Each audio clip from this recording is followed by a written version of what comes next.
hope you made it.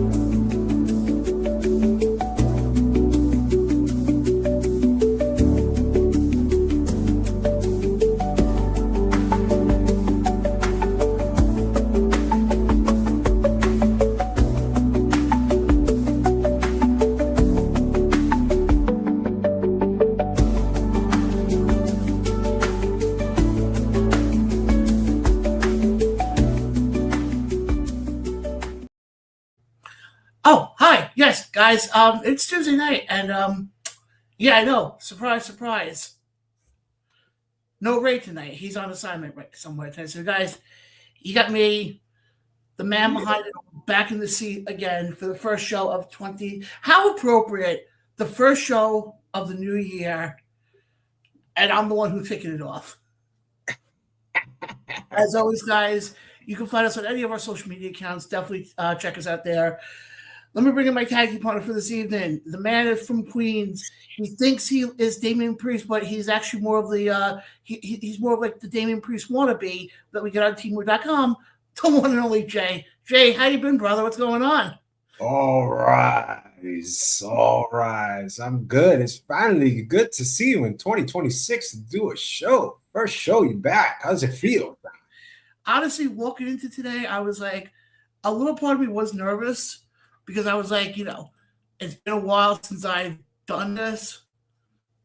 It's been a long time. We got a comic coming here.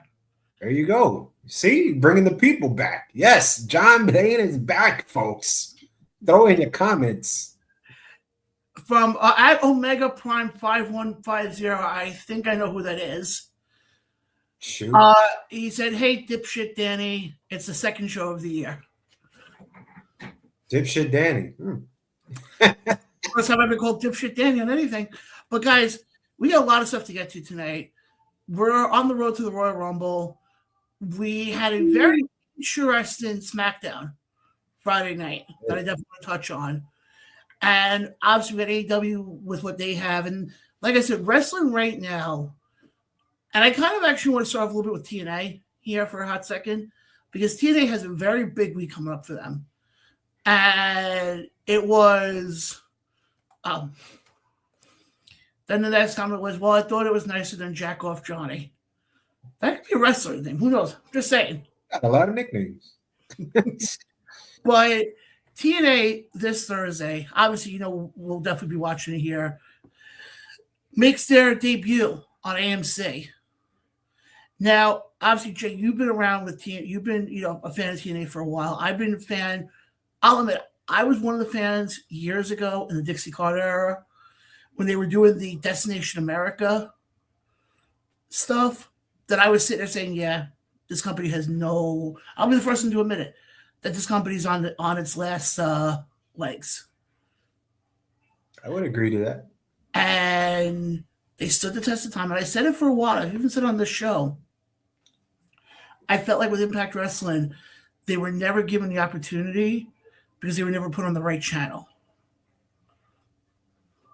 Okay. And then Scott D'Amore took things over, and then obviously we know what happened with him. And then Carlos Silva took it over. I was like, they're not going to pull this off. And then obviously we know the news came out a couple months ago that they are making their debut on AMC. So, Jay, I want to ask you this: being a fan of TNA as long as you have, what was your thoughts when you initially heard it, and how excited are you for the show on Thursday? Well, when I first heard about it, I thought it was good for the promotion as a whole, from where they came from to where they're at now this coming Thursday on AMC. It's a big deal for them. Congratulations to Carlos Silva and the amazing job that he's done. Partnering up with WWE, that's always a plus. But am I excited? I don't know if I can be excited. I don't know if I'm going to see younger stars coming up and doing what they do best. I think a lot of talent in TNA are a lot of veterans that have been around 10 plus years. You got Frankie Kazarian, you got Moose that you rely on, you got Eddie Edwards. But what about the younger talent? And I think that's the problem that a lot of promotions, AEW, WWE, and TNA are doing wrong. They're not using their younger talent. They're not utilizing their their potential stars or making them into stars. And I think that's a huge downer. I think a lot of people will tune in this Thursday because, you know, you have AJ Styles returning for the first time, I think, since 2011 or 2012. Well, we did see him anniversary. Yeah, but besides that, I don't expect it to draw a lot of eyes, if that makes sense. Well, I'm curious to see, because I know they're going to pull out all the stops Thursday night. Because, and we're going to get into Styles here in a second. We'll get, whoever's watching also get their thoughts on it as well. But my curiosity is going to be what's going to happen come next week and the following week, when it's not so much of the hype anymore. Like, yeah, am I expecting Thursday to pull in big numbers? Yeah, absolutely. But then what's going to happen? This is the same argument I made with AEW. I made this sort of with WWE, but not to the extent with AEW. How are they going to attract a casual fan? How are they going to attract the fan who's sitting there on his couch? Let's say his kids are playing, and he happens to be flipping through the TV. And also he goes, oh, TNA wrestling. Who is that wrestler that's going to attract the casual fan? Because one thing we were talking about with AEW, they don't have that really. Even though technically they have the names, the Okadas, the Ospreys, the Mercedes Monets. Who is that really with TNA though? So now, kind of leading into my thing with Styles here. Obviously, we did see Styles at Slammiversary. He did have that moment in the ring with Leon Slater. I'll ask you this question: if you were booking it, do you start the show off with Styles? Do you finish the show with Styles? And also, is this a one-off, do you think? It's a one-off, and I start with Styles. I want to get as much viewers in, especially from WWE side, to watch TNA. So I definitely have to start big. I have to start with AJ Styles. And everybody who's watching, definitely let us know in the comment section. Well, let me get to some of the comments here, actually. Because Omega Prime 5150 says, are you going to do your impression of Dixie tonight, John? You have more announcements than TK and Dixie combined. No announcements tonight. David tried. My God. This was funny. Idea for a new Star Wars movie to honor John's return. The return of the rabbi. And then it's just a little emoji face there. And then Omega Prime 5150 says, why are we acting like TNA doesn't promote the younger stars? 3 of their most important titles are held by younger talent. Then you go into starting the show with AJ Styles. Well, what I was going to say was, I think if you do something with Styles, I know everybody was saying about him and Frankie. Having something with them possibly leading into Rebellion or Slammiversary, because they did say this is his last year. I would go a step further. I wouldn't have it be Frankie. I feel like Frankie's established enough as a wrestler where he wouldn't get any benefits of working a match with Styles. But you know who would, though? Ali. Ali would be perfect. Slater. Think about it this way. You had that moment at Slammiversary. Who's to say all of a sudden Rebellion or Slammiversary next year, you don't have Styles go up against Slater, where Slater wins. Styles is the moment with him in the ring holding his hand up. He doesn't have to turn him heel. But you want to talk about a moment there for Leon Slater? Just defeated probably one of the biggest people to come out of that X division in the history of TNA. That's the way you make a star. But do we make AJ Styles wrestle? That's the question. I would think you I don't know. I mean, we really have to. Look, Omega Prime said 3 of the younger talent are holding the title. So why do we need to put AJ Styles in the match? Yeah, then just go to the other comments here. Just ask anybody in the chat. If 3 of the younger talents are holding the titles and these are your stars, why do we need AJ Styles in the match? Well, because I'm always saying this. Right? Well, I'm only saying this because fans of the show will know I'm very big in building the future. Because you look at, especially at TNA's roster, for example, guys like Frankie, guys like Moose, guys like Eddie Edwards, they're not young anymore. They're old. They're veterans. I hate to say it, but who is going to be that next main event? Because, okay, you can say Ali, but Ali's not getting younger. That's why you got to put him in the spot. But what I'm saying is Ali's good for now. What about 10 years from now? 15 years from now? No. Who are you going to put in as your main event? But my whole deal is these stars, if they have titles, aren't they already established already? It depends on how the company uses them. And I want to go to David's comment for a second. He goes, if it were possible, I would have brought back Christopher Daniels for one night and have him set the night off with the first match against a. No, as much as I would love that, it wouldn't do anything. To me, that would be the greatest hits. Yeah, it'd be awesome, but fortunately, if this was 2005, I'd be all for it. I mean, we all remember the triple threat match with him, Styles, and Samoa Joe. People say now it's arguably one of the greatest triple threat matches of all time. All these years, huh? It hasn't beat. But I want to beat it. It's crazy. But I want to ask you a question now, though. Take Styles out of the equation. Are we talking about TNA now in the same breath without Styles? Honestly, I think we'd be talking about TNA the way we always do without him. We don't talk about it. And that's kind of sad. We only talk about TNA when they cross over in NXT. How sad is that?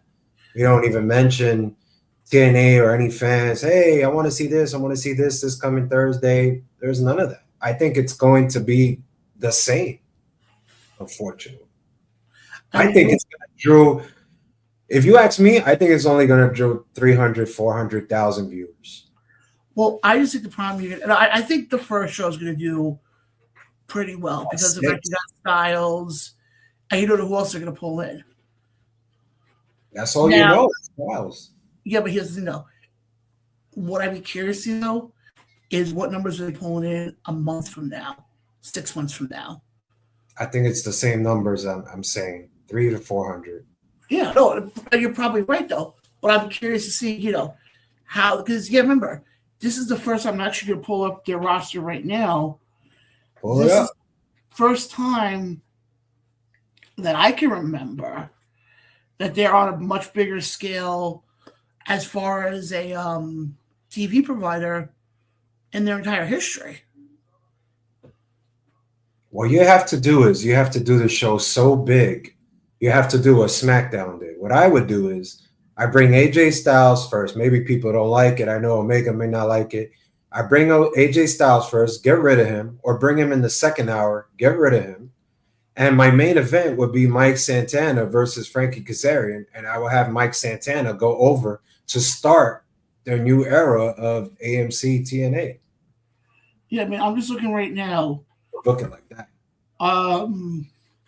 Here's just some of the names, okay? Here we go. Of the guys, and this isn't just age, it's just the names itself. Right now, your champions. Because I want to go back to the comment. I want to call Omega out for a second, where he said the comment about. Said 3 of the most important titles are held by younger talent. Okay. I'm going through their champions right now. Okay. Sure. Frankie Kazarian currently holds your TNA World Heavyweight title. Over 40. Whatchamacallit? Lee? I don't know if she's still doing knockouts. She's in her late 30s, or mid or late 30s. Leon Slater, I agree with. Leon Slater's only in his mid-20s. Honestly, I think he's 1 foot out of TNA once his contract ends. What are you going to say, Stax? Stax is a joke, but hey, he's a champion, right? And also works out well knowing the fact of who he's in a relationship with, but we won't talk about that part right now. Mm-hmm. Okay, yeah. They just said Slater, Stax, and Yin. But the problem is Yin's in her 30s, though. Yeah, and she's been around the block. And I always thought she was good in WWE. I always hated that they didn't utilize her. I always thought she was good. I mean, also, let's also not forget this part. Your tag team champions are held by, I don't know, the Hardys. And again, nothing against them holding the tag titles. I got something against it. Why can't they get other teams over? Jesus, that'd be the best. And then you have the Inspiration hold your Knockouts World Tag titles. In their mid-30s as well. Yeah. But I mean, right now, okay, I'm going to go through some names here. And just remember the titles we mentioned. Do we see any of these guys potentially holding any of these titles in the next 5 years? You ready? Let's start off with AJ Francis. No. Let's start off with, let's see here, BDE. No. Well, supposedly, I was going to say Cedric Alexander, but supposedly his contract, from my understanding, is up. He signed a new one, and I would at least book him in that top tier mid card, if that makes sense. I would say Chris Bay is top because we don't know if and when he'll ever. I don't know. That's a little shaky for me. I don't know. But I would definitely make him a mid-level champion.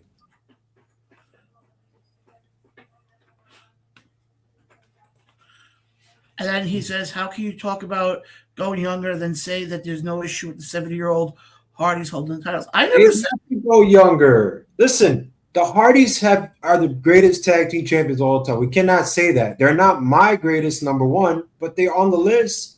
If you want to get younger talent over, well, we're going to just let the Hardys just hold the titles? And besides, and I'm just going to say this for the record, for Omega and you, John, and everybody. I hated what the Hardys did, and they gave the belts to Dark State. I thought that was the dumbest booking I've ever seen. It should have went to Slater, and it should have went to Evans. And instead, you got a team over that we don't even utilize on TV. Hate it. Here's my problem. I don't have an issue, and I get what he's saying though, because he's saying, he goes, how can you talk about going younger than say the 70-year-old Hardys hold the titles? I'm not saying nothing against the fact that the Hardys hold the titles. All I'm saying is, yes, thank you for repeating for what I just said. And yes, I don't see an issue because the Hardys are an established team. What I'm trying to say is, whoever is that team to eventually beat them, let's say Righteous, for example, with Vincent and Dutch right now. Right. Exactly. You get a team over, right? That's the point I'm trying to say is. That's why I didn't like what they did to Dark State. I thought that was a really dumb booking move. That was just dumb. But how can you not see an issue and then say team? Because I always thought it was an issue from TNA. I always said, look, it's any promotion. Throw AEW, throw WWE. They don't use younger talent right. No. Don't even get me started with Javon Evans, but they don't. We see it every week. We see it every week. My point is this, though. All I'm saying is, yes, I don't see an issue with the Hardys holding the titles. I don't see an issue with Frankie hold on. Let me finish. Because what's going to end up happening is they're established. And when you have somebody like a Leon Slater, like a BDE, I'm just saying, just as an example. No, you're good. Go. You're good. To eventually beat them, hell, even a Mike Santana, they're going to be made, is what I'm trying to say.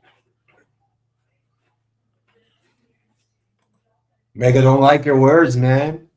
That there's such a thing as to establish.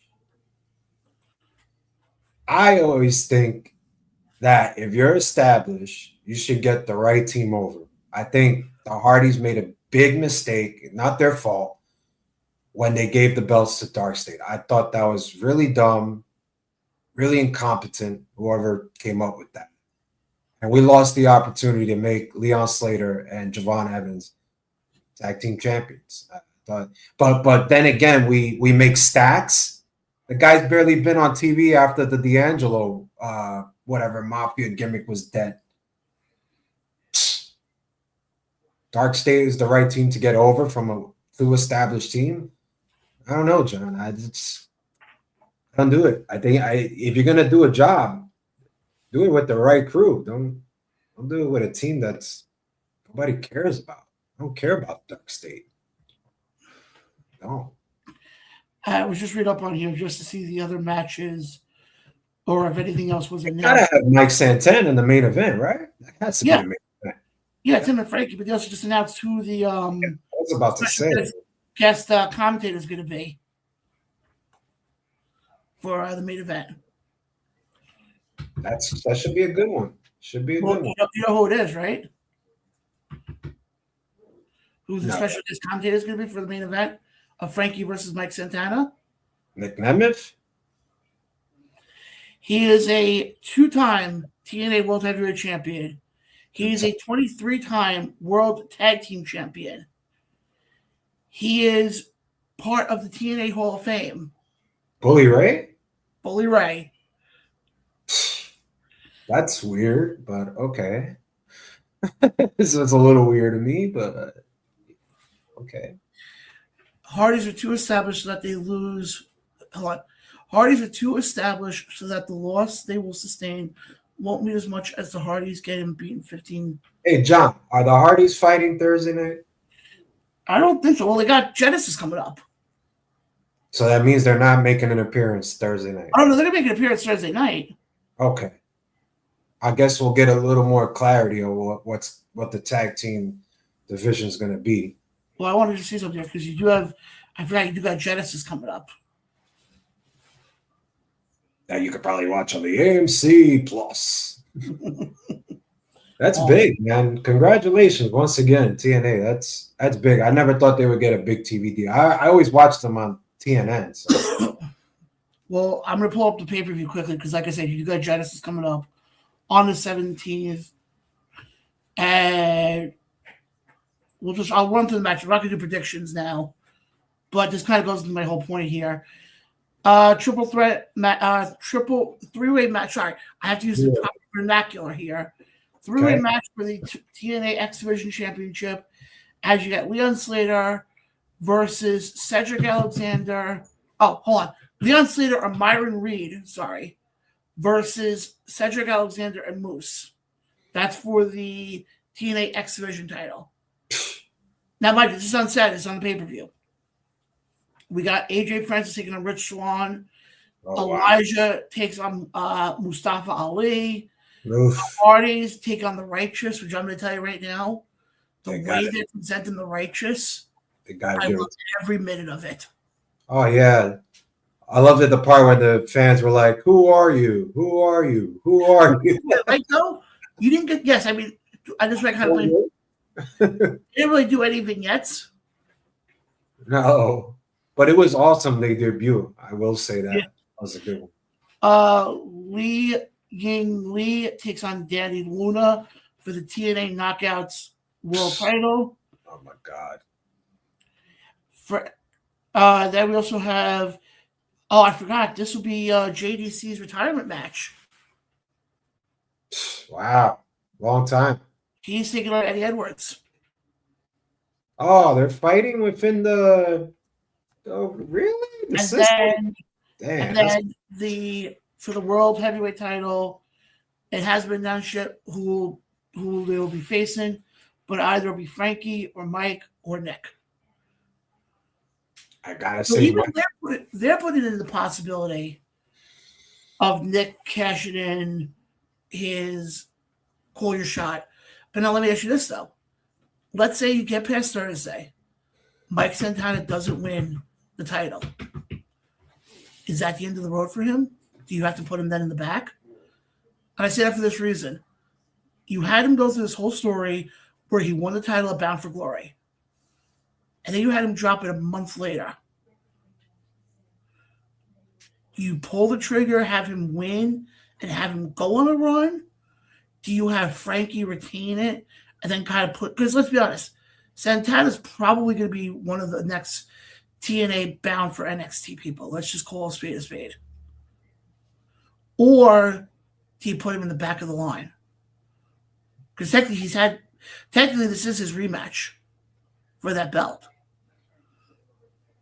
Yeah, it's a very great question, John. I'm just going to say this. Jay thinks that you have to put the belt on Mike Santana. It's the first night of TNA, AMC. You have to put it probably on one of their, I'm not going to say biggest babyface, but one of the big babyface in Mike Santana. You got to do it. I get questioned now when you say commentary is Bully Ray. How is he going to play into this main event match? Is he going to help Mike Santana win and stop Nick Nemeth from cashing in? Or is he going to betray Mike Santana? I don't think we're going to see that. I think we're going to see a happy ending because, as you said, he lost it a month ago when he won the title of Bound for Glory. I think you need to start their first show correct, and I think the correct way is to put it on Mike Santana. If you want to do something in Genesis with changing titles, by all means, but the first show, it needs to mean a lot, and it has to be Mike Santana. But let me ask you this, though. Like I said, you have Nick Nemeth waiting in the wings. Do we see him play a role in Thursday? Because you got to remember, he still holds that opportunity. I could just, yeah, go ahead. Because then I was going to say, if he ends up winning, let's say somehow ends up becoming a triple threat match Thursday night. Okay. And it's Nick, Frankie, and Mike. And let's say, because technically at that point, in case people who are watchers are not true, don't know, triple threat match, champion does not have to be pinned to lose the title. Do you then that's where it gets interesting though, because then do you have Nick pin Frankie, keep Mike strong, and have Mike go after Nick at Genesis? You could do it that way, but I'm going to just stand where I stand. I think you have to do a straight up one-on-one match.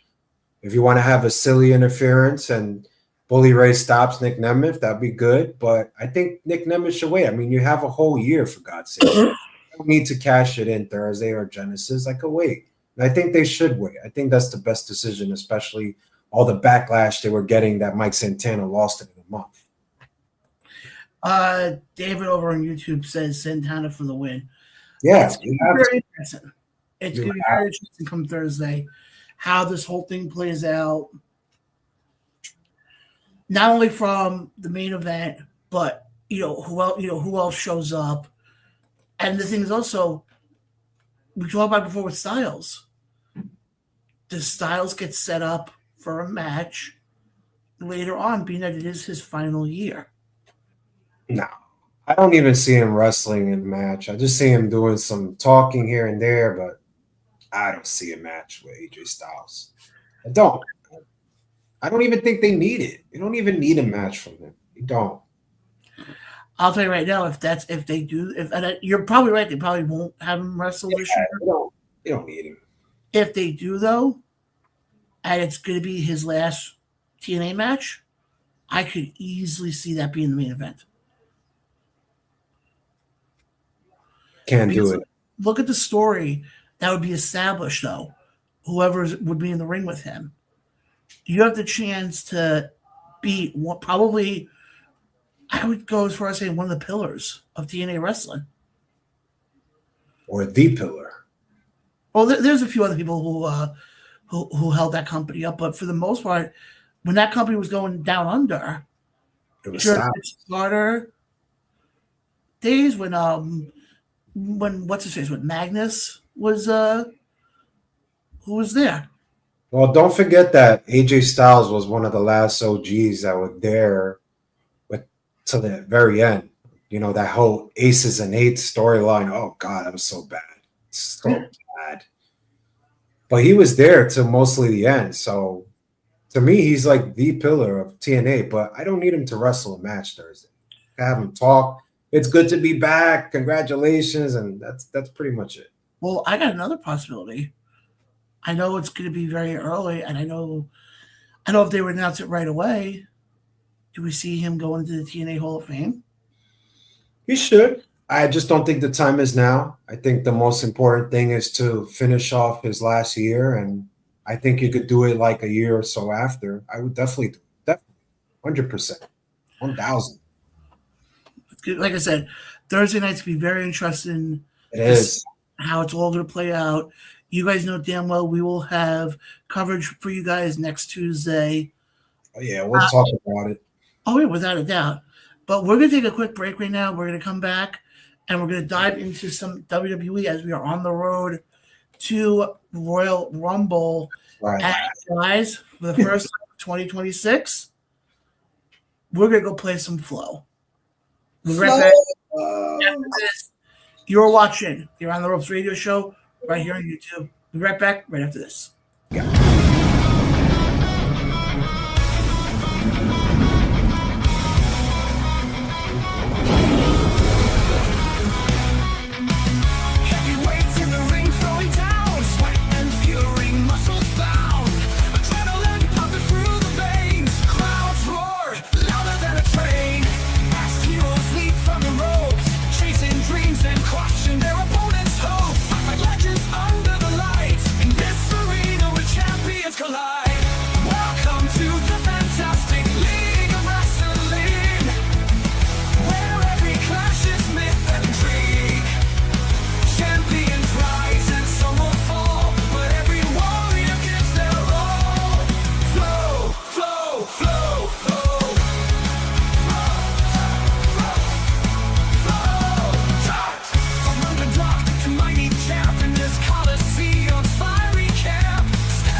And we are back here live on the Around the Ropes radio show. Guys, let me get some comments here. Wow, he really is all over. Check out the comment section here right now. Guys, as always, you guys know this is your way to get in touch with us if you have any questions or comments about what we're talking about. Guys, again, I know we're just on YouTube tonight, but in the next couple weeks, we will be back on Facebook again. So we're not forgetting about the Facebook world for right now, but we're just, trying to get everything back in order here. But yeah, I thought the first half hour was great, and boy, do we still have a lot to get to. Talk about SmackDown, big things. I want to ask you this. Obviously, you got a chance to see SmackDown. Oh, yeah. Great show. Great show. I will say one thing. I think Joe Tessitore and Wade Barrett are my favorite duo on commentary. Agreed. But I could add a little Booker T to it. Well, what I like with them is when, obviously, the match we're talking about right now is the Drew McIntyre, Cody Rhodes 3 Stages of Hell, when Jacob Fatu came out. Mm-hmm. And you just hear it in Tessitore's voice. It was the selling made it a much bigger moment. But now let me ask you this though, because now it's weird to think that you're changing champions like this right before Royal Rumble and right before Mania. It's been what, last 5 years, 6 years, that pretty much the champion going into the Rumble is pretty much going to be the champion going into Mania, or otherwise known as Roman Reigns. Mm-hmm. But I can't remember a time when WWE actually pulled the trigger like this. And actually, I loved it. I loved the presentation of it. I loved the way it was done. I loved the way it was executed. And now people questions are going into Mania. And not only Mania, because of many questions are going into the Rumble. I know I read something earlier that supposedly the plans for for Roman and Cody, because remember those were plans at one point. Yes. Those apparently now are scrapped. Great. Now my question to you is this: do you think they would have needed a belt to still have the third part of that trilogy? Don't need a belt to do a trilogy. Which kind of leads to my question now. Ooh. Was Fatu sent in because he's with Roman? A lot of theories to that, but I'm going to say no. I'm going to say no. I'm going to say no. Go on. I'm going to say that I love the whole thing. Jay was sick and tired for months hearing Roman Cody 3. I did not want to see it. I do not want to pay to go to Vegas to go see him, title or no title. I always said on this show it should be Roman and CM Punk. The story is there. They never fought. It'd be great for business.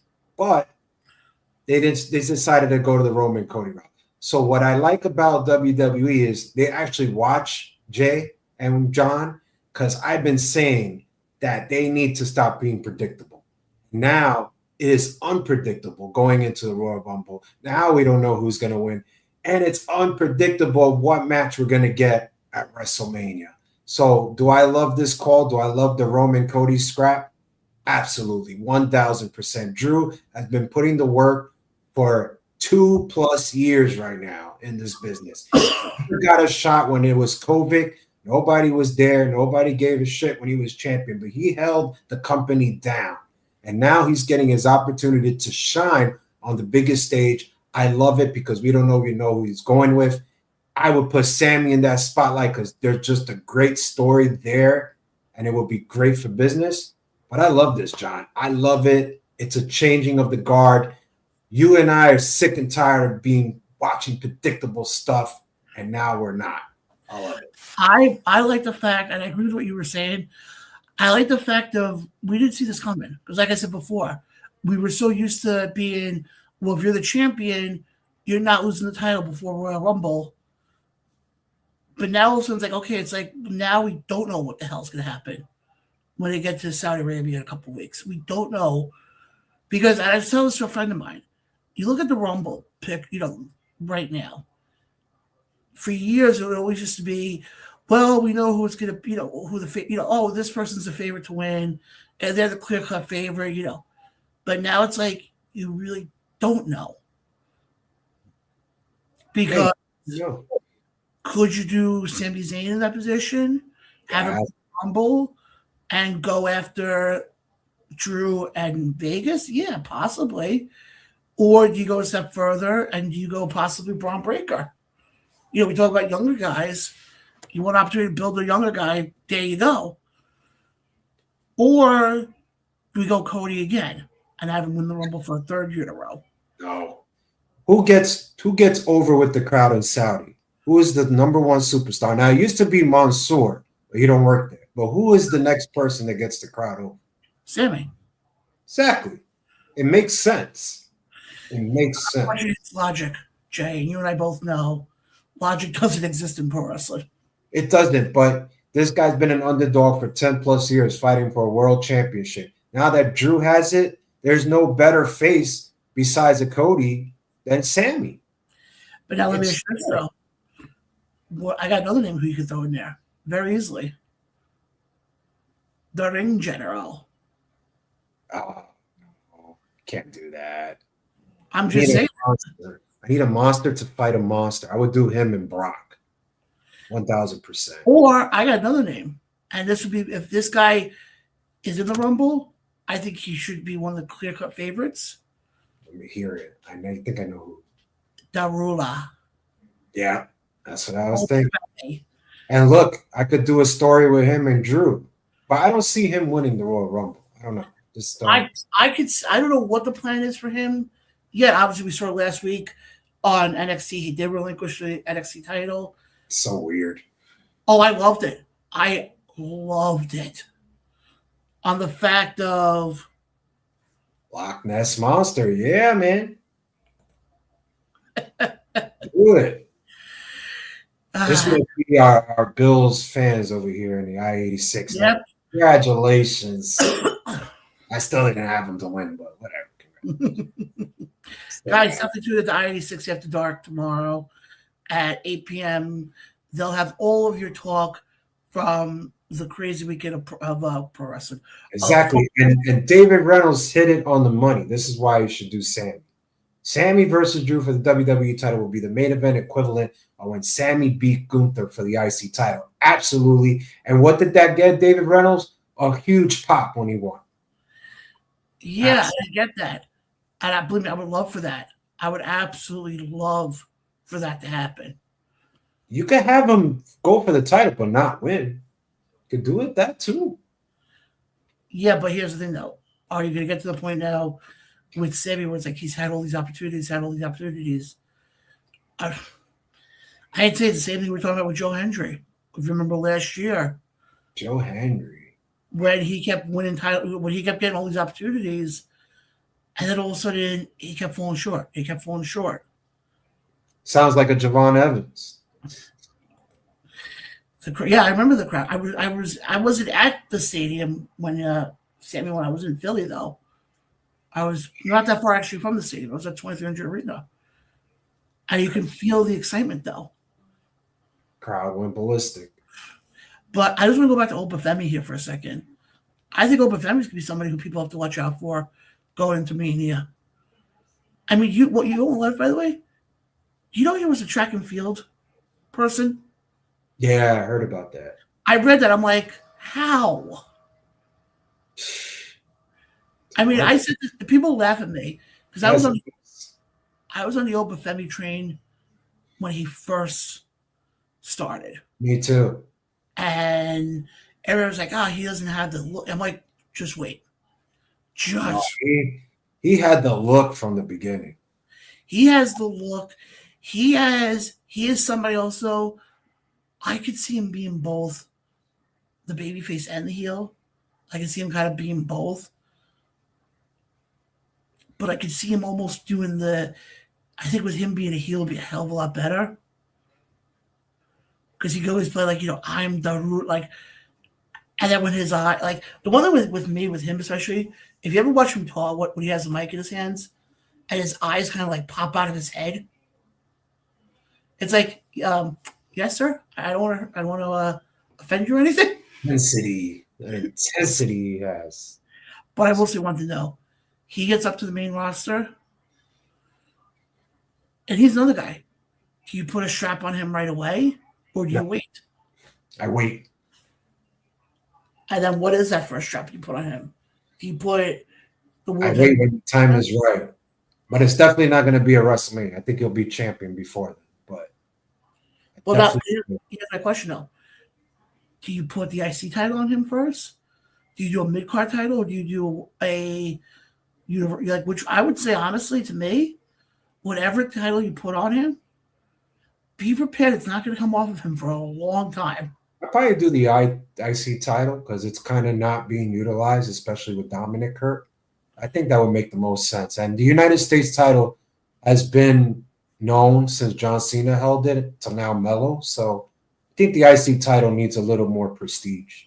And I'll tell you right now, if you put him with the IC title, I can tell you right now one match I want, either at a future SummerSlam or hell, even a Mania if we can pull it off. Obafemi, Gunther. It's going to be a while, but that would be great. And then, you can even throw another name into that mix. Oba and Ilya Dragunov. Yeah, can do that too. I mean, you want to talk about guys. I mean, I read a report when Dragunov was doing the U.S. Open Challenge. Yeah. There were so many people who didn't want to work with him. He's a hard hitter, right? Well, because of the fact a lot of times, we always hear the thing of, when guys do the flare chop, it doesn't. No, with him, no, you feel it. Yeah, I mean, you need that intensity, right, in the ring to make magic. Hey, that's why I'm waiting for him and Gunther on the main roster again. Well, remember that I think that's when he got hurt, right? When he fought Gunther and he tore his ACL. So I'm waiting for them to. I mean, let's not do that again for now. but remember the wars the two of them had in the old NXT UK days. Yeah, that was a crazy match, especially that was during the COVID time, I believe. I don't think there was anybody in that ring either. But you want to talk about two guys, and you're right though, that was during COVID. But you want to talk about two guys, you put them in front of a crowd, and especially now you have to realize they're doing a lot more national stuff now. Yeah, definitely. So think about it this way: they're doing a lot more international stuff. Maybe we see Ilya and Gunther, maybe at a European show. I'm just saying. Yeah, it's possible. I mean, we don't really do house shows anymore, right? So No, unfortunately we don't. David says here a chop fest between Dragunov and Gunther during NXT. Yeah. Oh, I remember seeing the pictures. I saw the match. And then here's another name you can throw in there. What about Sheamus? What about him? I'm just saying. Throw the four of them into a. I got it. Hear me out. Fatal four-way. Obafemi, Ilya Dragunov, Gunther, Sheamus. Here's another one. Where's Rusev? He's still in AEW because he's still thinking it's Miro Day. Where's Rusev? You still having Rusev Day for the last 2-3 weeks? You haven't been on TV? Where are you at? Telling you, man. Don't know how to utilize stars the way you got them.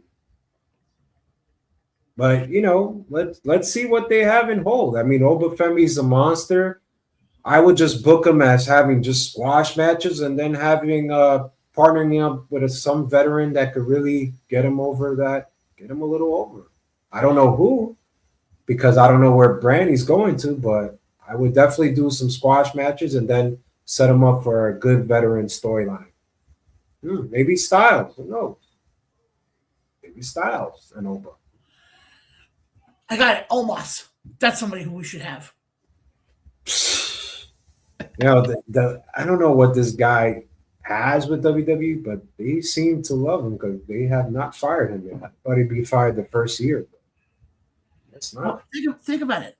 Because then you could have the moment down in AAA of him and Microman. So bad. You're using a 7-footer with a Microman. Jesus. Hey, Microman's the greatest wrestler ever. Wow.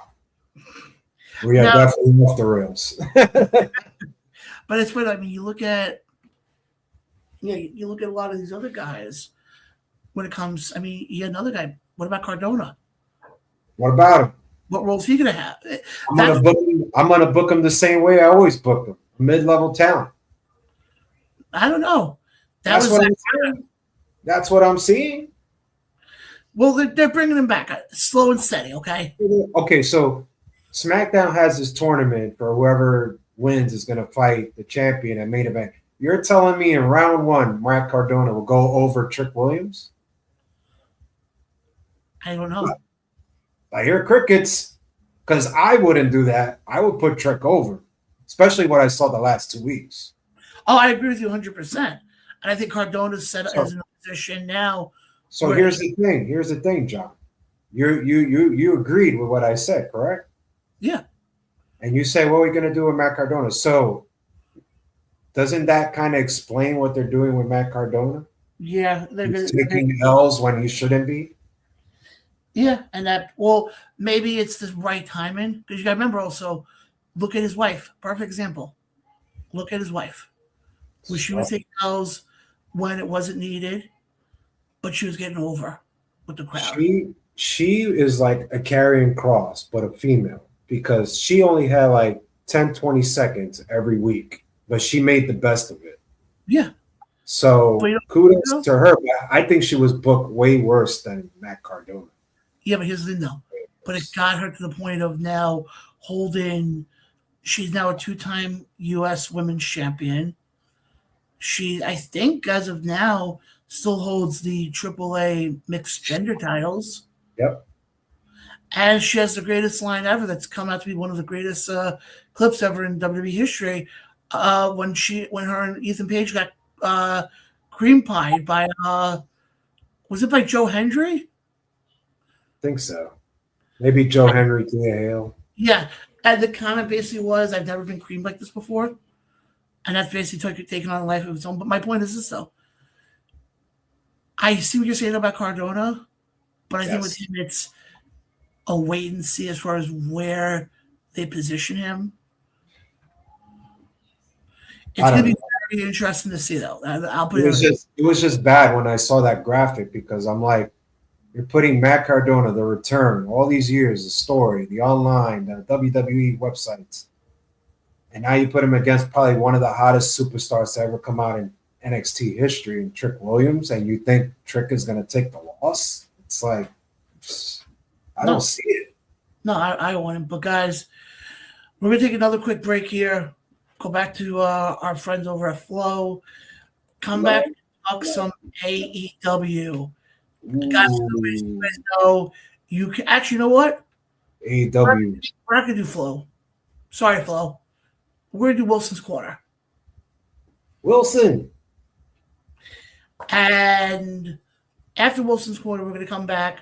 We're going to talk some AEW. But I also want to talk about, you had mentioned something before about ticket prices. And that's become a very big topic as of late. So I want to get into that as well after the break. Guys, as always, follow us on all of our social media accounts. Myself and Jay will be right back after this, talking all things pro wrestling.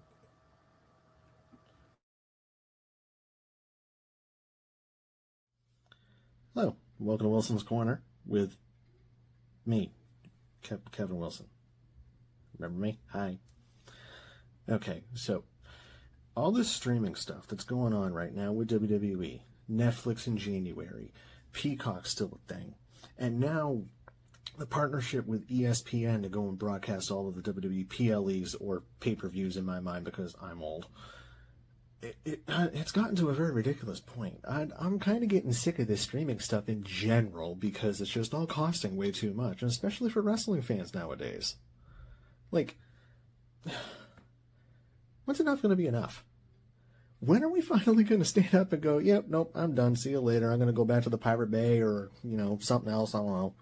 But do you remember when they broadcast the WWE Network for the first time, when they put that out there? It was $10 a month, $9.99 a month. They kept peddling it every chance they got. JBL saying for $9.99 a month. Michael Cole saying for $9.99 a month. Jerry Lawler saying it. Everybody went and said for $9.99 a month you can go and have the WWE Network. You can have every single pay-per-view, every single bit of content. And it stayed at that $10 a month. It was great. I loved it. Yeah, they got bought by Peacock, and the network migrated over there. And it was, I haven't really had any issues with Peacock at all since they've migrated over. It's been good. It cost me, now it's going to be $17 a month for the ad-free version. But at $10, $11 now for the ad-supported, it's really not bad to be on Peacock. But now in the latest bit with ESPN's direct-to-consumer app, where it's totally 100% free if you sign up with your cable provider. However, there's a few that don't have it right now. If you have DirecTV, if you have Xfinity, if you have Hulu, Live TV, congratulations, you get the ESPN direct-to-consumer app for free. It's completely covered because you're good with your cable provider. Me, on the other hand, I got YouTube TV. I'm kind of SOL. Take it from me. YouTube TV for cable, so I can, realistically, it's to watch football. That's about it. But that's $83 a month. And on top of that, if you go and take Netflix, they got 3 different price tiers. You got the $8 ad-supported, then you got an $18 and a $25. I personally have the $25, but let's say I'm going to knock it down to the $18. So that's $18 a month, on top of the $83 a month. Then you got Peacock, which For me, let's knock that one down. That's now $11 a month. Add on the $30 a month ESPN app because it's not covered under my cable provider of YouTube TV. I'm now looking at $142 a month just to be able to go and watch WWE programming every week.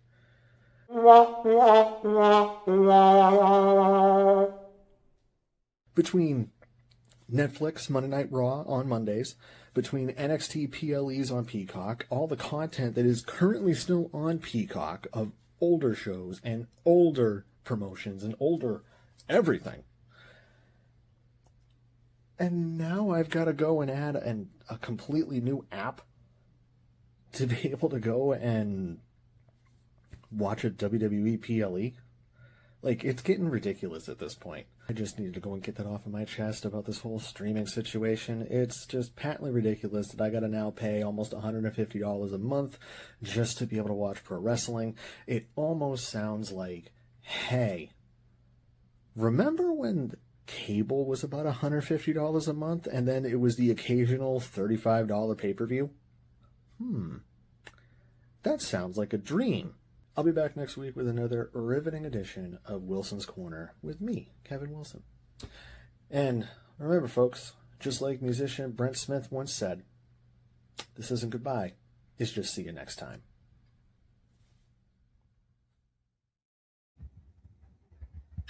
And we are back here live on your On the Ropes Radio Show. I love how he ends up that with, this is not saying goodbye, this is see you next time. Yet we haven't seen him again. We will. We'll be back. I know. Wilson will be back. But I like how the conversation's been going so far. Like I said, it's nice to be back in the power chair.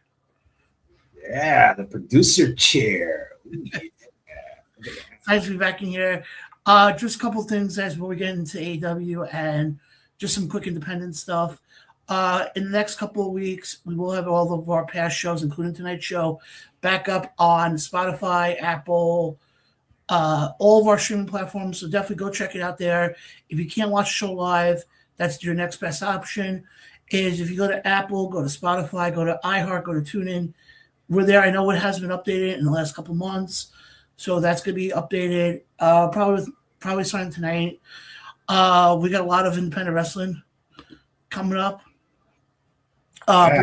Pre-combination returns to the Mecca this Sunday for a very, very interesting show. This is Welcome to the New Year.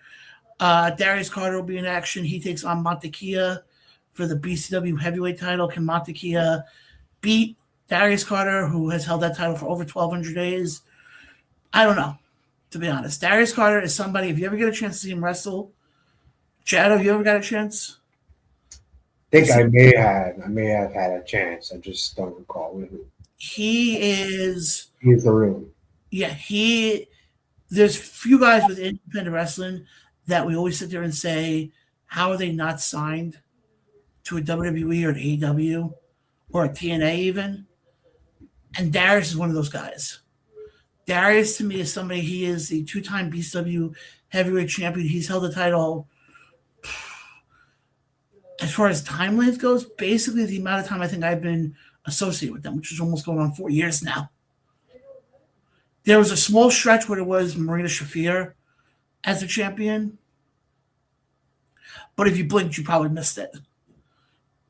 IWC, International Wrestling, forgot the last part of it. They have a show coming up in Avenel, New Jersey this Saturday. Friend of the show, Ryan Peterson, or some people know him as Sexy Ryan, will be ring announcing for that. Nice. Speaking about what we have coming up, also, I know it's weird. A lot of these shows are coming back now. I know Creative Pro comes back on February 1st. The Dynasty returns on February 7th, which actually I can announce here. Weekly up to Dynasty's show, we're going to be bringing back Dynasty Week, where we're going to have on as much of the talent from the Dynasty to promote that show. I can tell you now, two names that are confirmed, just not knowing what date yet, is actually formerly your commentary team. Johnny Patches and your friend Billy will both be on in the week leading up to that show. Nice. Hopefully, some other people to come on, but they'll be coming on. I know Immortal Championship Wrestling returns on February 21st with a special guest appearance from Ron Simmons. That's awesome. So, one thing I will always say, and I always talk about this, and this kind of leads into the whole ticket. I gotta say something else. Also, CCW will be next Saturday at the Elks Lodge in Queens, saying Greek Papa Don will defend his title, and the Good Brothers will be in action. Absolutely. And isn't Papa Don taking on Savage? The real Savage, not the Greek yelling one? I believe, yeah, he's taking on PJ Savage. You know what? I'm getting confused with the April show. So I'm like, yeah. Oh, okay. What an idiot. Yeah. I'm getting it confused with the April 11th show. Vindication. Yeah. Which I'm going to tell you right now, we just had our first countdown show last week. Definitely go check that out over on DJ Storms' YouTube page. Yeah. Big things, that guy. I cannot, the one match of the matches announced, I cannot wait for the unsanctioned tag match. Oh, okay. Jon and Kalitre versus Silk City. Oh, that should be good. Now, there will probably be blood in that match. I want to see Ox and PJ Savage, so I want to see them. I was going to do this one show. We look at Silk City Kings and Recon and Kalitre quickly. I said on the stream that we did last week, to me, I think Silk City Kings are the clear favorite for that match. Because we've seen, I would say in the last probably 6 months, we've seen a change in Recon. And how is he going to trust somebody in Ray Kalitre when Ray Kalitre is currently holding a title that Recon definitely wants again in the ISPW heavyweight title? Hell yeah. Give it to him. I give him the tri-state, but Mr. Clean just kind of beat him. So. But my point is this, though. That's going to play a big role. Obviously, stay tuned to Around the Ropes and DJ Storms for all of your latest news and match announcements as we get closer and closer to the big show in April. I cannot wait for that show. April 11th, baby. Vindication. They're in Jersey. Yep, that's going to be a lot of fun. But the reason why I'm bringing up, the April show, I'm bringing up Recombination Dynasty, is because of ticket prices. And for independent shows, for the most part, you're spending $35, $40? Maybe 40. If you include getting something to eat and gas, figures. Yeah, it'll be a little more, right? 65. Okay. If you're smart, you eat before you leave. Yeah. So figure you're spending about $70 altogether. Still cheaper than going to a show. But yet, people are still going to spend thousands upon thousands of dollars to go to a WrestleMania, to go to Saudi. And I call all these people out. You only go to the big shows, but y'all people say y'all love wrestling, but y'all don't support wrestling. Y'all don't support independent wrestling. Hell, John, they don't even know who Greek Papa Don is. What the hell? No. Right now? I think the only reason I get upset is because Jay thinks that if you're a true fan, you should love any type of wrestling promotion and you should support your local indies because they're out there. I know they're out there in the UK. I know they're out there in Florida. I know, hell, they're even out there in Kentucky, for God's sakes. They're out there. Let's go to the show. You get paid, like you say, John, $35, $40. You add gas, you add food, that's $70. That's still cheaper than going to a Raw or AEW show. Or even one of the house shows. The house shows used to be way cheap. Now it's $400, $500, $600. Like what? For a house show? That's insane. Hold on. I'm going to pull up how much ticket prices are going right now for this WrestleMania coming up. before the Now that Drew won the title, probably a little up now because it's unpredictable. Now nobody knows. right? Yeah, 41. I'm gonna be honest. If Sami Zayn wins the Rumble, great for him. I'm all for it, but it wouldn't make Jay want to fly to Vegas to watch Sami Zayn versus Drew McIntyre. I'm gonna be honest. Okay, here you go. Ready? And this is resale. This is 2-day passes, okay? 2-day passes. Okay. 2-day passes for section 409. Okay, that's not bad. All the way up. It's not all the way. How much? 653. It's not bad. It's cheap. But then if you go the further you go down, if you want to get, now this is through StubHub. If you want to get tickets like towards the floor area, I'm just looking here right now. You're paying anywhere from $1,000 to about $5,000 for a 2-day pass. But here's where it gets interesting, though. This is the one difference with independent shows. Is we were talking before how you really only spend like $70 because a lot of times you have one independent show. You very rarely do you have back-to-back. You're talking about for WrestleMania, that's 2 nights, which means you're going to have to be in a hotel for a couple nights. Hotels in that area are not cheap. Fly too. Flights are going to be astronomical. You're looking at a minimum, if you take out the wrestling part, probably $3,000 when it's all said and done. And you know what? People are gonna do it this year because it's the last WrestleMania in the States. Yeah. So it will. I think it'll break all records from last year. But I think people will drop the money because we will now see a WrestleMania in the States next year. That's crazy. I would never think a WrestleMania would be Saudi. Yeah, and it's funny. Completely. It's funny. You can't even get tickets yet for WrestleMania for 43 yet. Maybe they're deciding this is a bad idea. We shouldn't go to Saudi. No, they're just Saudi paying them an arm and a leg. Hold on. There's a nice comment. Yeah. David says, I said it before, I paid just £5 for a ringside seat at a local show. That's a now, true wrestler. But now I don't know what £5 would equal though. It's about $15. Actually, There you go. I want to get your thoughts. $15. Come here for a second. Thank you. I want to just bring in, you've seen him before on the show, my father. I want to get your thoughts because we were talking about The one and only. Yes. How you doing?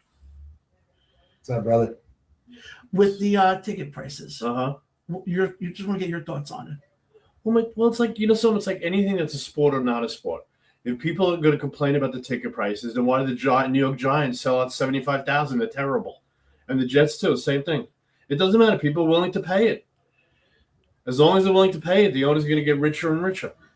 But, That's all that matters. You pay these guys hundreds of millions of dollars a year to play a kid's game. It's ridiculous. yeah, but we're talking about it from wrestling. Even wrestling, same thing. Yeah, but the thing what we're trying to bring up is the fact of... Do they have trouble selling out WrestleMania? Ever? Nope. No. Nope. And getting 75,000 or 100,000 people at the prices they charge? Nope. Not including concessions and merch and everything We else? forgot about that part. Nope. They have no problem at all. No problem at all. So then people shouldn't bitch about it. I'm sorry. If you're not going to do anything about it, don't complain. Yeah. No, that's... But that's the same thing in normal life when people complain about the cold. Those are the same people complain about the heat. We don't live in a perfect world. Yeah, we don't live in a perfect world. Yeah, and that to me is what we're trying to say, though, is when it comes to like the independent shows, to go to it as a fan, okay? I'm not saying to work, I'm just saying as a fan, it makes a lot more sense economically to go. Because we were just saying before, you're spending just for tickets, for example, $35, $40. Yeah. You get a hot dog. Either you get a hot dog God there. forbid you want to eat. It's another $10 at least. Okay, but also you can go to 7-Eleven. Yeah, but expand that out to WWE. That's You got an average love in WWE making $250,000 a year.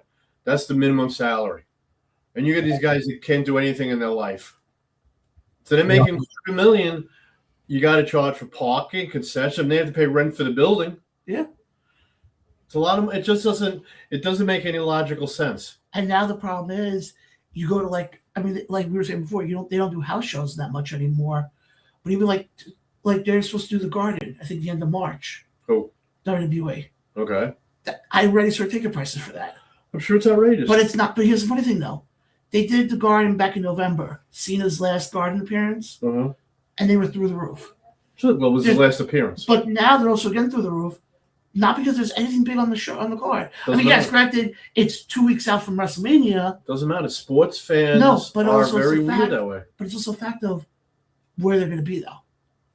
And they very rarely, Jay, I don't know if you know this, they very rarely work the Garden for a televised program, and that's because the Garden has raised their prices.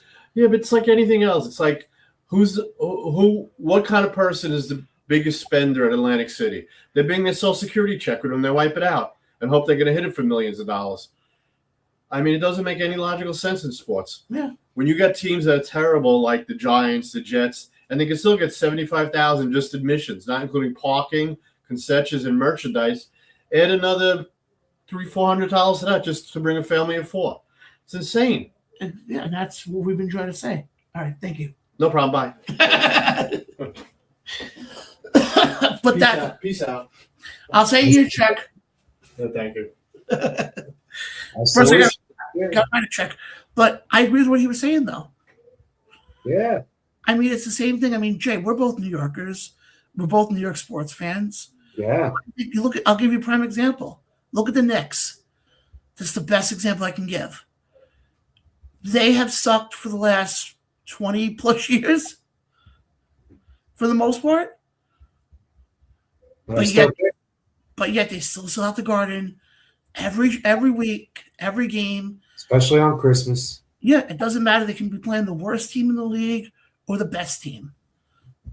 It's the experience. It's the fact of, oh my God, we're in the Garden. But that's the same thing with WWE. It's, okay, we're at WrestleMania. Okay, great. I can sit at home and watch it and still get the same experience. Dude, can we honestly say that this second time WrestleMania Vegas will be the turnaround from the first? I hope so, to be honest. I seriously hope so. I don't know, man. It's also, you got to realize, we don't have, what's his face? Who was the, when Cena turned heel last year? I'm drawing a blank now. Not Rock. Oh, Travis Scott. We're not going to have Travis Scott involved with it. Or at least, hold on. Pump the brakes on that. Hopefully he's not a part of it. Well, who did we put in the main event for night 2? CM Punk versus who? See, it's hard. Because in my heart, I want to say Braun, but now with Drew holding the title, can I really put Braun in that spotlight? I don't think so. No. But you just got to realize, not only do you have the Rumble, you also have the Chamber. Well, I definitely would put Braun Breaker in the Chamber. But that's the thing, though, is as far as what the main event scene is going to look like for Mania, we're not going to know that till probably the end of February. Well, here's my question to you and everybody. Would Braun Breaker, CM Punk night 2 or night 1 get you all the way to fly to Vegas to pay? That's just those. I don't want to hear about other cards or this or that.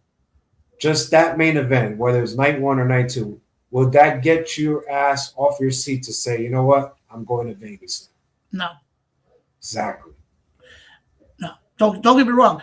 I'm still gonna be that fan who's gonna be watching on TV. But you know what I would hate? Like if Roman comes back and he's like facing Punk, like, yeah, it's a cool moment, but damn, dude, you've been gone away for so long. There's other talent that I'm sure I could put in that spotlight besides you. That to me is where it comes down to. It's And believe me, we're gonna have a lot more talk about this in the weeks to come because we're really getting now. This is now. This is gonna sound really weird. This is now our season.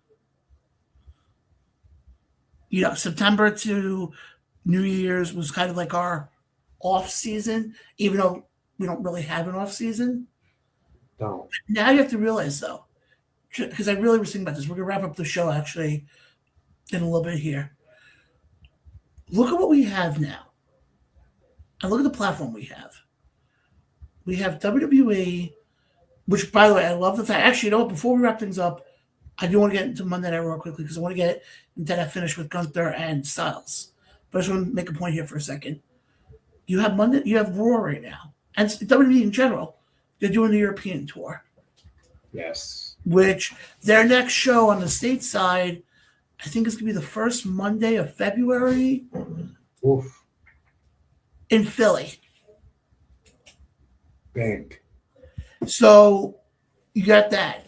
You got AEW. Yes, I know there's people who have their issues with it, but they're starting to pick up steam a little bit. Yeah, we are. And especially now that you got, and the funny part now I laugh is Miss Mercedes Moné apparently has taken some time off. But I'm loving when she comes back. She's going to be unstoppable. Yeah. Now I wonder, does she come back as a babyface? I don't know. That kind of video package is kind of heelish, to be honest. I get that.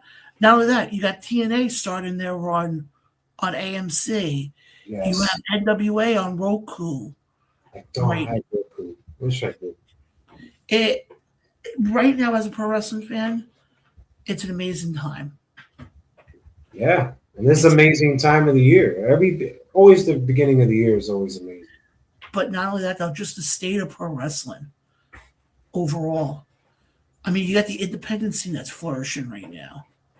Yeah. Because also you don't know, especially now with independent wrestling, you don't know when, oh my God, I can't believe, this WWE guy showed up. Yeah. I mean, I'll give you a great case in point here. I had the opportunity a couple of months ago to go to the GCW show that they just did over at the American Dream Mall. And actually, I wish Omega was on here right now because I actually do have an announcement from that. Of an interview that I'm actually going to be working on that I'm going to be dropping pretty soon. Nice. I'll put it this way. What if I were to tell you, it's not a long interview. I think I may have gotten one question. I got an interview with the one and only Gail Kim. Wow. TNA Hall of Famer, legend in the business, and you got an interview one-on-one? We did it live at the American Dream Mall. That's huge. Yeah, so we had that interview. We got to play that. Yep. It's just some technical issues as far as why I haven't played it yet. But right now it's a great time. And to have a platform like we do, and now that I'm sort of back in the fold, but not really. Sort of back, but we'll see you a little later, kind of. Yeah. I'll put it this way. When we do something for the Rumble or we do like a preview for the Rumble, you'll see me back on. Ooh. Yeah. Should be a good show then. Yep. And then we're also going to have Bobby Fish. I don't know when we're going to have Bobby Fish back on, but we will definitely have Bobby Fish on again. But like I said, though, to have this platform, you asked me a question earlier. How did I feel doing the show, being in the power chair really for the first time? How do you feel? Producer chair. You know what's funny? I actually like it. I like being back in this chair. I like being back. There's the ego. You know what, Jay? I actually like it. Because you know what's funny though? John, I hope you can get out of the room later. Get your big head through the door. Oh, you heard me? Listen to hear that. My point is this, and I don't have a big head. I have a normal size head. Yeah, sure. My point is this. Having this platform is great. having you on, having Ray on is fantastic.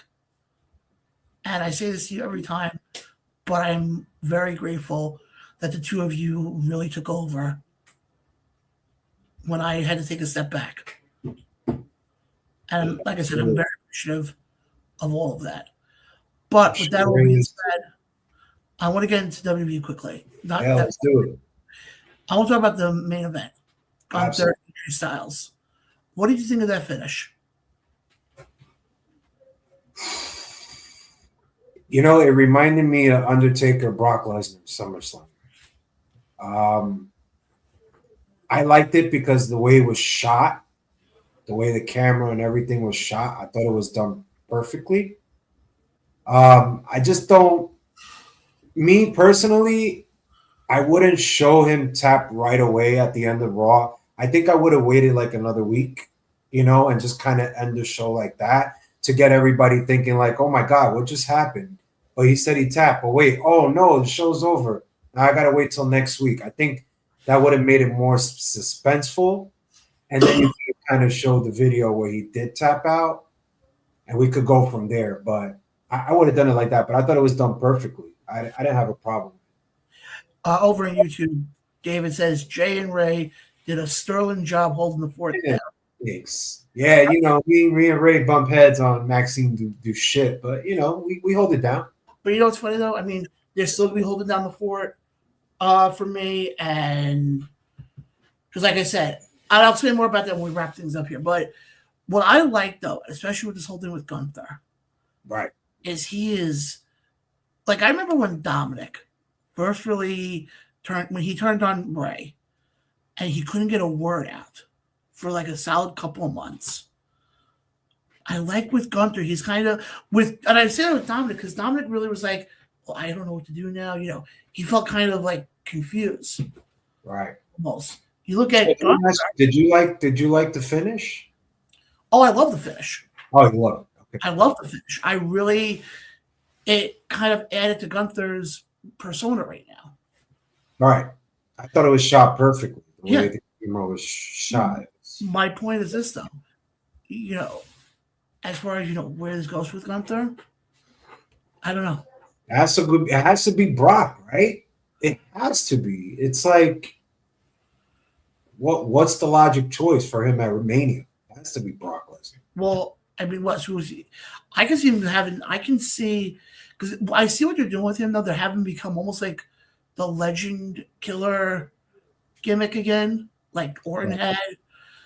But now, do you do something with him in Mania where he does do something with Styles and Styles wraps things up earlier? Or do we see Gunther inside the Elimination Chamber with Brock Lesnar and that sets up something for Mania? Well, I can tell you right now, I think if you do that, well, I know with Brock, he won't retire till SummerSlam, actually. Because then they're going to be in Minneapolis. Okay. And I can tell you right now, if you don't go Gunther for Brock in Minnesota, the next best option, Oba Femi.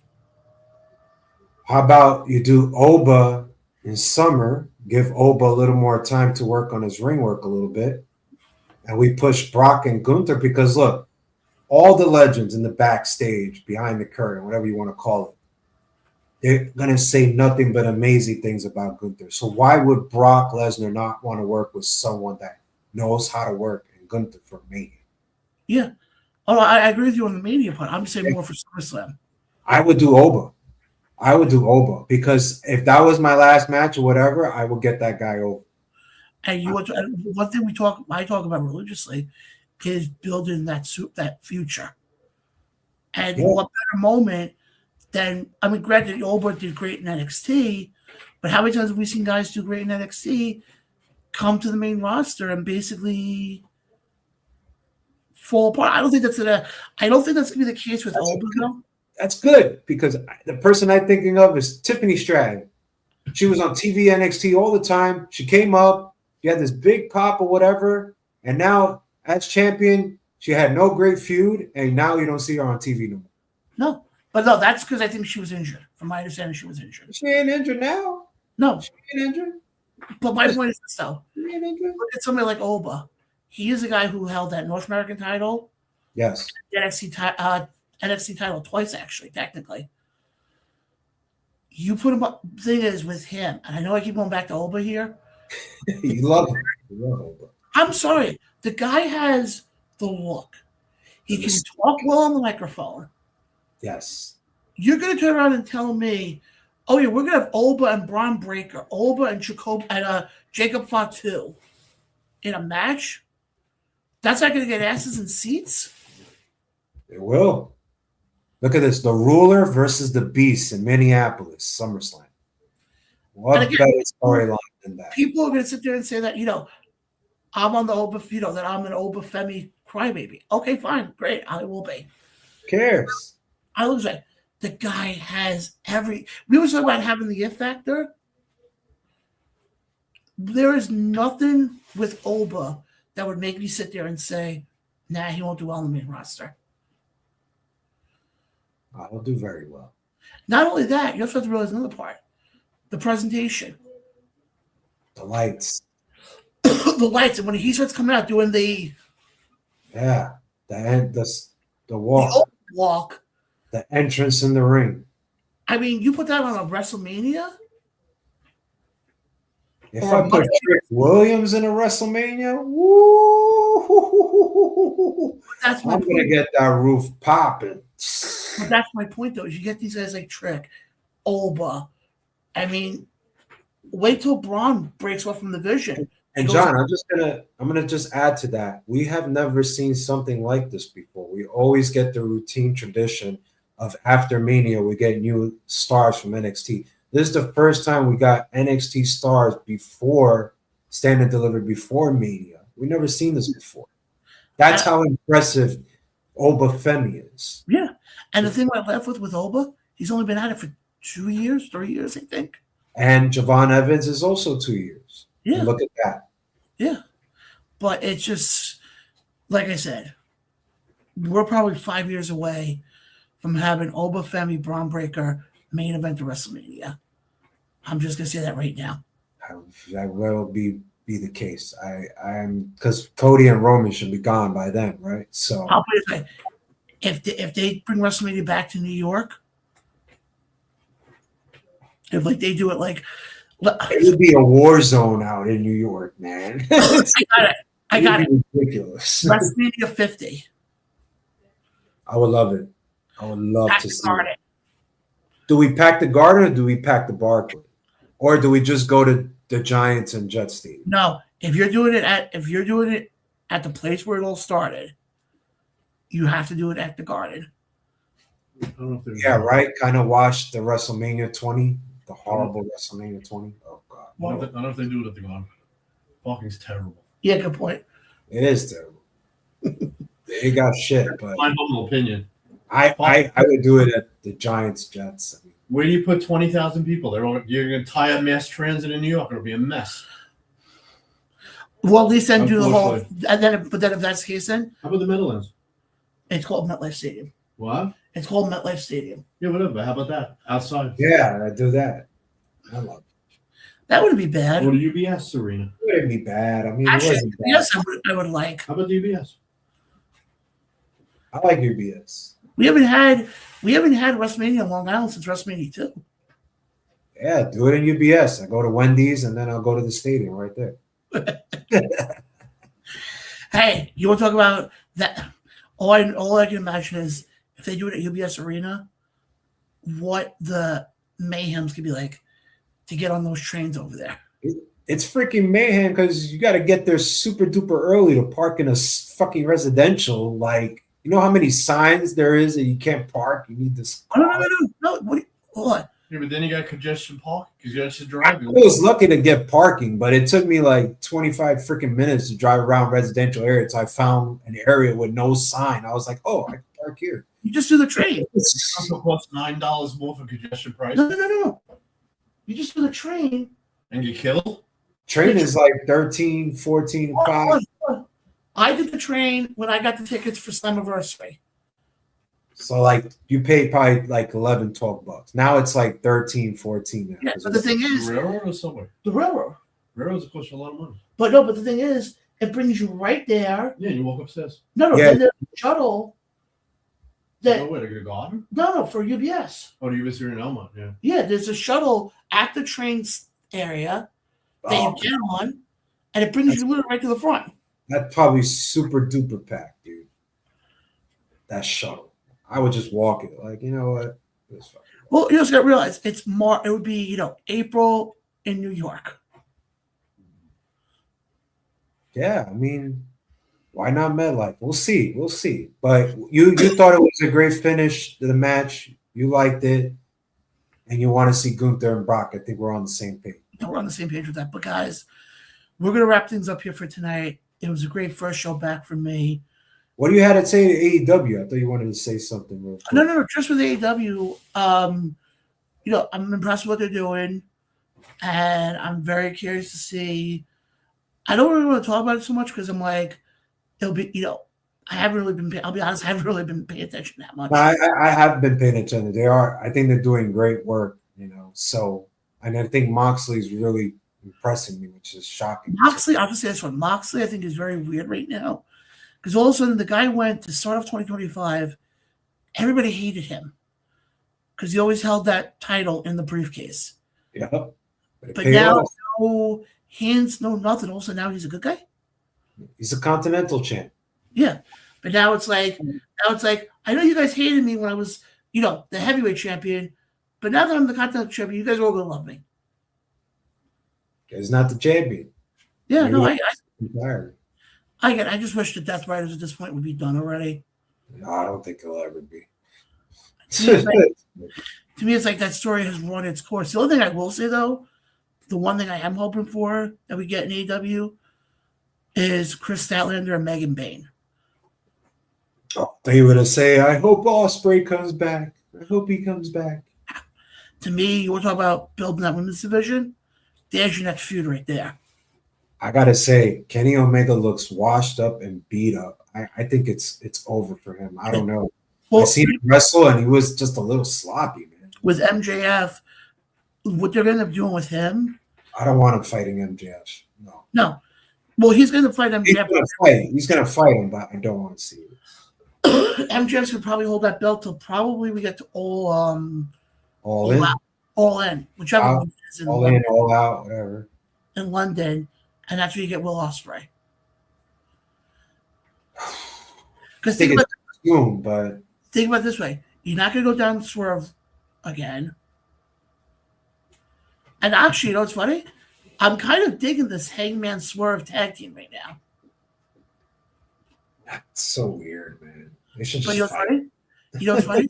How many times have we seen it now in pro wrestling where the weirdest opponents become the best tag team? Case in point, look at the Bar. You never thought the Bar was going to do anything.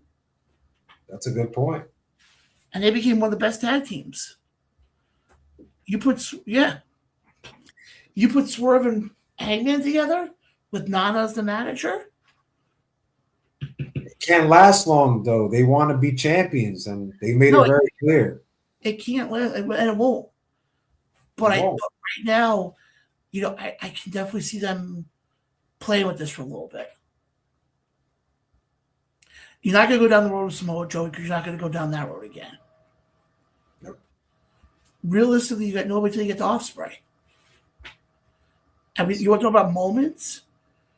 I'll leave it with this: Ospreay, MJF, whatever the all-out, all-in event is in London.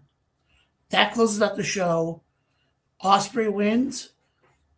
Commentator goes silence. That crowd will tell the story. I agree with that. And you know what? Let's say Ospreay beats MJF. Then at the end of the year, Full Gear, whatever it is, you make Fletcher champion and start your new year. And you know what we're going to do actually? Next time I'm on, Roberto Fletcher, I want to talk about the NWO 2.0. Oh, I'm sorry. I meant to say the Don Callis family. Got like 50 members. Oh, yeah, we forgot to mention Jake something now is with them.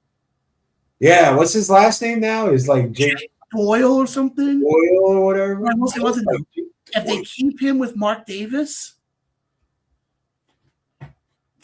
they could be something, but big mistake on TNA for letting Jake somebody go. Yeah. Big I had a question. Why is it that everybody who signs AEW has to go to Don Callis family? I don't know, man. And last week it was Andrade. I was like, oh my God, here we go again. I'm sorry. You could have an entire AEW show just with the Don Callis family. With like 58 members. And you know what's funny though? No women in there. Right? Not one female. Look at that. No. But I mean, crap, you got Lance Archer in there. You got Brian. I mean, you got guys right now who should be at the top of the AEW card. And I'm going to say AEW women's division is absolutely bad right now because for the fact that you got 3 stars that are over and you have all that talent. 3 stars. Toni Storm, Mercedes Moné, and Willow. You're telling me there's no other star that can get over as these 3? There isn't, and that's sad because they have so many great talent. But that's been the problem with the women's division of AEW for a while. That's been the issue with them basically since they started. I love me some Anna Jay, but no chance in that. Julia Hart, Collision with her group with Sky Blue. Yeah, but I'll give you another name though. When Nyla Rose was still a part of their company. I mean, she's still a part of them now, but when you saw her on TV every week. She was a beast. They made her an a beast, and now she's gone. What about Britt Baker? Oh, you mean the future WWE Women's Champion? Oh, sorry. Did I say that out loud? Where is she? Gone. She'll be WWE. They let go Mercedes Martinez. Gone. Yeah, but as far as like the other people, I can't figure Not it out. over because they don't get over. It's sad. Because again, they'd rather give 10 minutes to every freaking member of the Don Callis family. You know something, Omega? You're going to bring up my new member here. I'm like sitting there going, I'm like, if I were to get signed to AEW as a wrestler, my number one request: do not put me in the Don Callis family. They probably will barely put you on TV. They'd be like, Don Callis, so we'll just use it when you use you. Okay. All right, Don Callis. I'd rather do that because to me, and like I said, we can go through it at another point. Yeah. Half the guys who are in that Don Callis family, you could probably trim that entire Don Callis family down to maybe 5 people. It's hard to get like 50 people over, right? Oh boy, who am I going to get over? We're still waiting for Lance Archer to get over, folks. Yeah. Brian Cage, where's he been? Nobody knows. Wardlow. He tore his pec when he first made his return. What an idiot. Never seen that before. Yeah, he opened the door and goes, ow, I tore my pec. That's it, I'm done. He hit people so hard he tore his pec. Now he'll be out for another year. Congratulations, Wardlow. It's me. Hey, John, check this out. Andrade attacked Omega. Then we had that WWE lawsuit. Now Andrade comes back. He doesn't attack Omega. Omega's going for the title. How did that happen? There's no connections. There's No connection. Doesn't make sense. No, nothing of it makes sense. But, Jay, we're going to get out of here now. I thought tonight's show was great. Oh, yeah, because you're back and you felt good. Your ego took over the chair, and now you feel more comfortable than ever to make your return coming back. You are ready, sir. Laugh it away. End it away. Your final thoughts coming back. You know what, Jay? I'll let you do final thoughts first. Well, I'm going to say, John, it's a pleasure to have you back, brother. I was truly shocked when you were coming back today. Everybody catch us on Spotify, Apple. You know what it is. All new ATR network. Catch us on I-86. David Reynolds, you're the man because you support indie wrestling, so you're a true wrestling fan. Omega, good to have your comments. And everybody, we enjoy you watching. Thank you for taking the time out to watch us talk what we do best, and that's break down wrestling because we're just wrestling fans, damn it, and we love it. And we're going strong for 5. Hashtag strong for 5. Exactly. Guys, tune into I-86 tomorrow night as they have all of your coverage coming off of the crazy weekend. I'm gonna be there talking shit. Of the crazy weekend that we saw, where now it seems like we're basically going to have an entire new AFC North when it comes to head coaches. I'm so glad that we're gonna have a new Super Bowl champion, no matter who it is. I'm so happy. Exactly, but Chad, if you realize that though, come next football season, every coach, with the exception of Zach Taylor in Cincinnati, will all be brand new coaches in the AFC North for the first time in almost 2 decades. Wow, I did not notice that. Think about it. John Harbaugh, fired. Stefanski, fired. Tomlin, resigned. I was so shocked at Tomlin. Like, what? And like I said, guys, we'll get into that tomorrow. Plus, also talk about Buffalo's win. Buffalo Great Dane, shout out to them. Yes. But guys, definitely go check out I-86 After Dark. They do great. And obviously, you guys know Around the Ropes will be back here next Tuesday, 8 p.m. Eastern, 5 p.m. Pacific.